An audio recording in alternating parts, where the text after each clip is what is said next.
Good afternoon students, I am Neha. Here I am going to discuss Dalton atomic theory. ठीक है, हमारा ये chapter चल रहा था एटम एंड मॉलिक्यूल्स. ठीक है, हमने कल बताया था आपको एटम्स के बारे में बताया था मैंने और मॉलिक्यूल्स के बारे में. इन दोनों के बारे में मैंने आपको क्या बताया था, इसका डिफरेंस बताया था.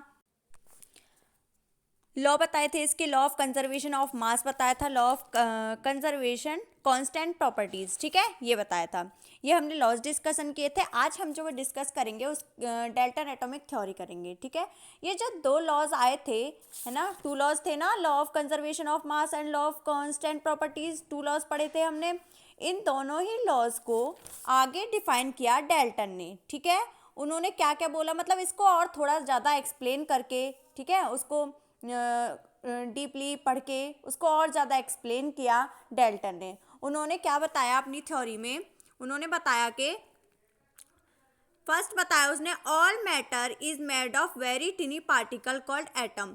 जो मैटर है, जो हमारे आसपास की चीज़ें हैं, उनके अंदर क्या होते हैं, बहुत ज़्यादा टिनी पार्टिकल्स होते हैं. उनको क्या कहते हैं, हम एटम कहते हैं. ठीक है, जैसे हाइड्रोजन होता है, ऑक्सीजन होता है, उसके अंदर छोटे छोटे पार्टिकल्स होते हैं ना, है ना, तो उन्हें क्या बोलते हैं, हम एटम्स बोलते हैं. ठीक है, क्वेश्चन नंबर सेकंड है हमारा, atoms are individual particle. Atom क्या है हमारा, एक इंडिविजुअल पार्टिकल है. ठीक है, जिसको हम क्या नहीं कर सकते, क्रिएट नहीं कर सकते, डिस्ट्रॉय नहीं कर सकते, ये ना केमिकल रिएक्शन.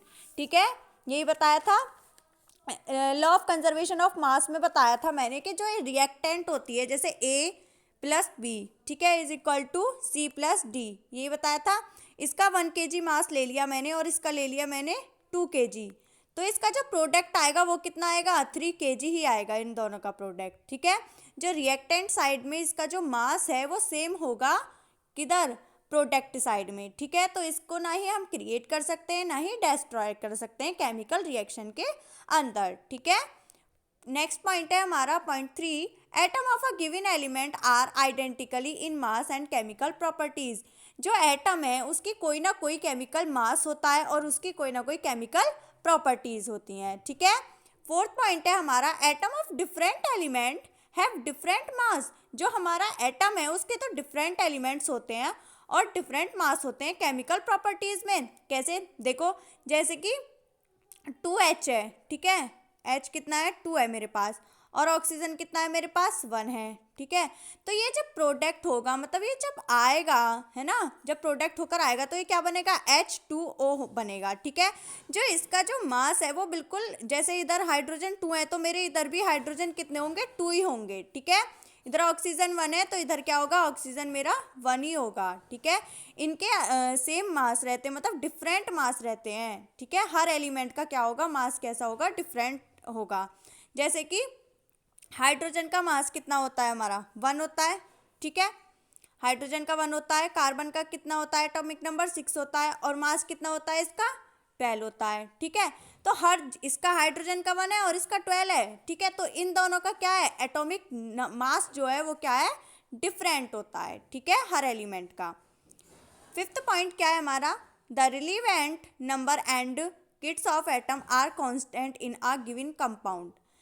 देखो, जैसे मैंने ऊपर बताया कि ये हमारा कंपाउंड है. ठीक है, कंपाउंड बनाए, H2O बनाए, तो इसमें हाइड्रोजन कितने हैं, 2 है हमारे हाइड्रोजन, और ऑक्सीजन कितने हैं, 1 है. तो जब ये प्रोडक्ट होगा, ठीक है, जब ये बनेगा, जब केमिकल रिएक्शन होगी, तो हाइड्रोजन कितने रहेंगे, 2 ही रहेंगे और ऑक्सीजन 1 ही रहेगा. ऐसा नहीं होगा कि हाइड्रोजन मैंने यहाँ पे 2 लिए थे, यहाँ पे 3 हो गए, ऐसा कभी नहीं होगा. ठीक है, अब नेक्स्ट आता है हमारा एटम. ठीक है, वैसे मैंने स्टार्टिंग में ही एक्सप्लेन कर दिया था एटम को, लेकिन हम इसे थोड़ा सा और पढ़ते हैं डीपली.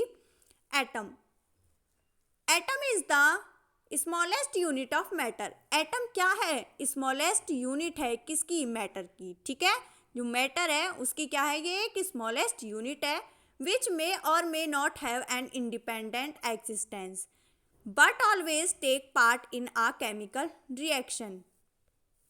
देखो, कुछ एटम्स हमारे ऐसे होते हैं जो क्या कहते हैं, फ्रीली एग्जिस्ट होते हैं, और कुछ एटम्स होते हैं जो हमारे फ्रीली एग्जिस्ट नहीं होते हैं. ठीक है, कैसे, देखो मैं आपको एक एग्जांपल देके बताती हूँ. जैसे मैंने यहाँ पे लिया हीलियम. ठीक है, हीलियम के लास्ट ऑर्बिट में कितने एलिमेंट्स होते हैं, 2 होते हैं. ठीक है, क्योंकि इसका जो एटॉमिक नंबर है वो कितना होता है, 2 होता है, तब हम इसकी स्ट्रक्चर ड्रॉ करते हैं। तो इसमें कितने एलिमेंट्स होते हैं, 2 एलिमेंट्स होते हैं, ठीक है। ऐसे ही जैसे हाइड्रोजन है हमारा, हाइड्रोजन के पास कितने एलिमेंट्स हैं, कितना एटॉमिक मास है, 1। तो इसके ऑर्बिट में कितने एलिमेंट्स होंगे, 1। लेकिन हमने तो पढ़ा था कि हमारे 2 होते हैं, ठीक है, बताया था ना मैंने कि 2 एलिमेंट्स होते हैं। जो हमारी फर्स्ट ऑर्बिट होती है उसमें कितने एलिमेंट्स चाहिए, हमें 2 एलिमेंट्स चाहिए, ठीक है। तो फर्स्ट ऑर्बिट में 2 होते हैं। तो इसके हाइड्रोजन के पास तो है ही नहीं 2, इसके पास तो 1 है। तो ये क्या करेगा, एक और हाइड्रोजन लेगा, ठीक है। ये भी हाइड्रोजन है, मेरे पास 2 हाइड्रोजन है। तो इन दोनों से मिलाकर वो क्या बना देगा, H2 बना देगा, ठीक है, H2 बना देगा। तो ये क्या है, मतलब ये जो है, जो हीलियम है वो तो फ्रीली एग्जिस्ट है, बट हाइड्रोजन जो है वो फ्रीली एग्जिस्ट नहीं है, ठीक है। Atomic radius is measured in nanometer. जो एटम की रेडियस है वो किस में मेजर करते हैं हम, नैनोमीटर में। 1 नैनोमीटर कितना होता है, 10⁻⁹ मीटर होता है, ठीक है। अब नेक्स्ट आता है हमारा symbol of atoms of various elements. जो हमारे वेरियस एलिमेंट्स हैं उनके सिंबल्स क्या क्या होते हैं, ठीक है, इसके बारे में हम क्या करेंगे, डिस्कस करेंगे। If the symbols has 1 or 2 letters, then first letter of a symbol is always write as a capital letter and the second letter is as a small letter lower case। देखो, जैसे हमारा कोई भी atom है, ठीक है, कोई भी एलिमेंट है मेरा, जैसे मैंने ले लिया यहाँ पर हाइड्रोजन एग्जाम्पल के लिए। हाइड्रोजन का जो फर्स्ट लेटर है, ठीक है, उसे क्या बनेंगे हम, H। इसका सिंबल कैसा होता है, H। जो फर्स्ट सिंबल H है इसका, ठीक है, जो हम फर्स्ट सिंबल बनाते हैं वो बनाते हैं हम कैपिटल, ठीक है। जैसे एल्युमिनियम है मेरा, इसका जो है सिंबल क्या होता है, Al होता है। तो इसका जो फर्स्ट सिंबल है वो बनाऊंगी मैं कैपिटल, जैसे मैंने A कैपिटल में लिखा है, और L किस में लिखना है, मुझे स्मॉल में लिखना है, ठीक है। कभी ऐसे नहीं लिखूंगी मैं A और L, ठीक है, ये रॉन्ग है, ठीक है, टीचर इसको काट देगा। तो इस वजह से आप इस तरीके से नहीं लिखोगे। आप फर्स्ट लेटर जो लिखोगे वो कैपिटल लिखोगे, एंड सेकंड लेटर जो लिखोगे वो कैसा लिखोगे, वो स्मॉल में लिखोगे, ठीक है स्टूडेंट्स। नेक्स्ट है symbols of some elements are formed from the first letter of the name and a letter appeared later in the name.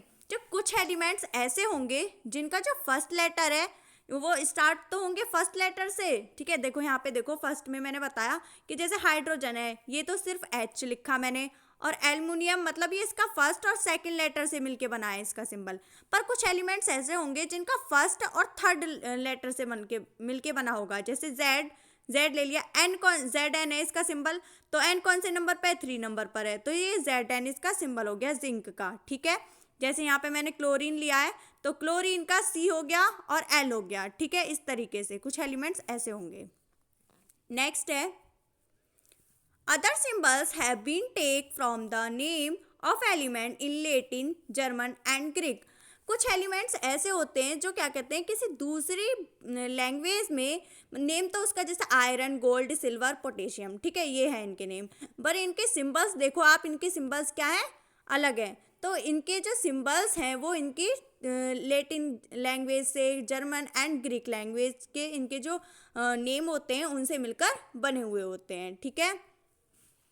Atomic mass, atomic mass क्या होता है, AMU का मतलब होता है एटॉमिक मास यूनिट, ठीक है। और U क्या होती है, यूनिफाइड मास होता है, is the standard unit for measuring of a atomic mass. जो हमारी एटॉमिक मास को मेजर करेगी उसकी स्टैंडर्ड यूनिट होती है, ठीक है, AMU। तो 1 AMU कितना होता है, 1.67 इंटू 10⁻⁻27 kg, ठीक है, इतना होता है। इतना ही 1 प्रोटॉन का होता है और इतना ही 1 न्यूट्रॉन का होता है, ठीक है। वैसे पॉइंट का थोड़ा सा डिफरेंस होता है, बट हम इतना ही लेते हैं। जब भी हम न्यूमेरिकल सॉल्व करेंगे तो हम इसकी जो वैल्यू लेंगे वो कितनी लेंगे, 1.67 इंटू 10⁻⁻27 kg, ठीक है क्लास। कार्बन का देखो 12 आइसोटॉप, मतलब जो कार्बन का नंबर कितना होता है, 12 होता है, ठीक है। जो ये 1 AMU निकल के आया है, ये इसी से निकल के आया है, ठीक है। वो कैसे, अब देखेंगे हम। was choose as the standard reference for measuring atomic mass। C12 होता है इसका मेजरिंग एटॉमिक मास। देखो मैंने इसको यहाँ पे एग्जाम्पल के थ्रू समझाया। एक मैंने लिया कार्बन का एटम, ठीक है, एलिमेंट्स लिया, उसको मैंने C12 मतलब 12 पार्ट्स में क्या कर दिया, डिवाइड कर दिया 12 इक्वल पार्ट्स में, ठीक है, और उसका एक पार्ट निकाल दिया, ठीक है। एक पार्ट निकालने के बाद कितना आया वो क्या होगा मेरा, एक पार्ट इसका 1 AMU के मास के बराबर होगा, ठीक है, मतलब 1 AMU मास होगा, ठीक है। अब देखो ये वाला पॉइंट देखो, 1 atomic mass unit it is a mass unit equal to exactly 1/12। जो 1 AMU है वो किसके इक्वल है, 1/2, ठीक है, मल्टीप्लाई कार्बन 12 के इक्वल है, ठीक है। इसका मतलब ये है। कुछ एलिमेंट्स होते हैं, ठीक है, एटॉमिक मास को हम क्या बोल सकते हैं, रिलेटिव एटॉमिक मास भी बोल सकते हैं, ठीक है। जैसे हाइड्रोजन का क्या होता है 1, हीलियम का 4, कार्बन का 12, नाइट्रोजन का 14, ऑक्सीजन का 16, सोडियम का 23, मैग्नीशियम का 24 और एल्युमिनियम का 27, ठीक है। इनके एटॉमिक मास आप 30 तक याद कर लीजिए, ठीक है, इनके नेम्स याद कर लीजिए। अगर आपका कोई भी डाउट हो तो आप मुझसे नीचे कमेंट करके पूछ सकते हो। Thank you class, have a nice day.